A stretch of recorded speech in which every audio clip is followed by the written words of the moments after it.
বিশ্ব পরিবেশ দিবস প্রতি বছর 5ই জুন পালন করা হয়, যা পরিবেশ রক্ষার জন্য সচেতনতা এবং পদক্ষেপ গ্রহণ করার জন্য একটি গুরুত্বপূর্ণ দিন।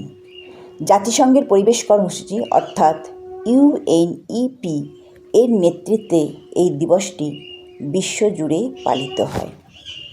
বিশ্ব পরিবেশ দিবস একটি গুরুত্বপূর্ণ সচেতনতা এবং পদক্ষেপ গ্রহণের দিন। এই দিবসের মাধ্যমে আমরা পরিবেশ রক্ষার জন্য সম্মিলিতভাবে কাজ করতে পারি এবং ভবিষ্যৎ প্রজন্মের জন্য একটি সুন্দর পরিবেশ তৈরি করতে পারি। এই উপলক্ষে আমার আজকের একটি নিবেদন। কবি জগদীশচন্দ্র মণ্ডলের লেখা কবিতা গাছ।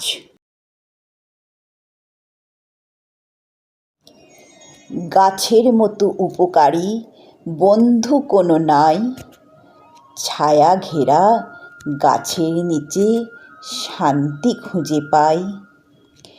গাছের ফলে পুষ্টি যোগায়, পুরায় মনের স্বাদ। আসুন সবাই গাছকে বাঁচাই, মিলাই কাঁধে কাঁধ। ক্লান্ত পথিক শ্রান্ত কৃষক গাছের নিচে ধায়, ক্ষণিক জিরান দিয়ে তারা আপন কাজে যায়। কত সুখে গাছের ডালে পাখি করে বাস, অকারণে সাপদ মানুষ গাছকে করে নাশ।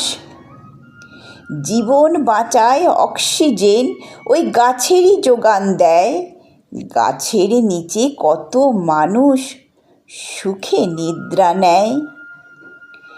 বৃক্ষ কেটে মানুষ বানায় কত গৃহসজ্জা, গাছকে ধ্বংস করতে মানুষ পায় না কোনো লজ্জা। পুত্রে যেমন পিতার আদর, নির্ভরতার সুখ, ক্লান্ত পথিক বটের ছায়ায় ভুলে যেমন দুঃখ।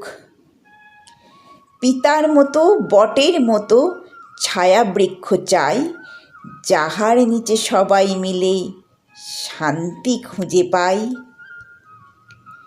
ব্যক্তি স্বার্থ, হিংসা, ঘৃণা ভুলে ধরো হাত, গাছকে বাঁচাই, দেশকে বাঁচাই, সুখে কাটাই রাত।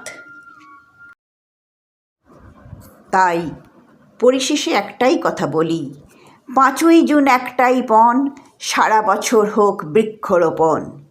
সুযোগ পেলে গাছ বসান, নিজের প্রাণ নিজে বাঁচান। ধন্যবাদ।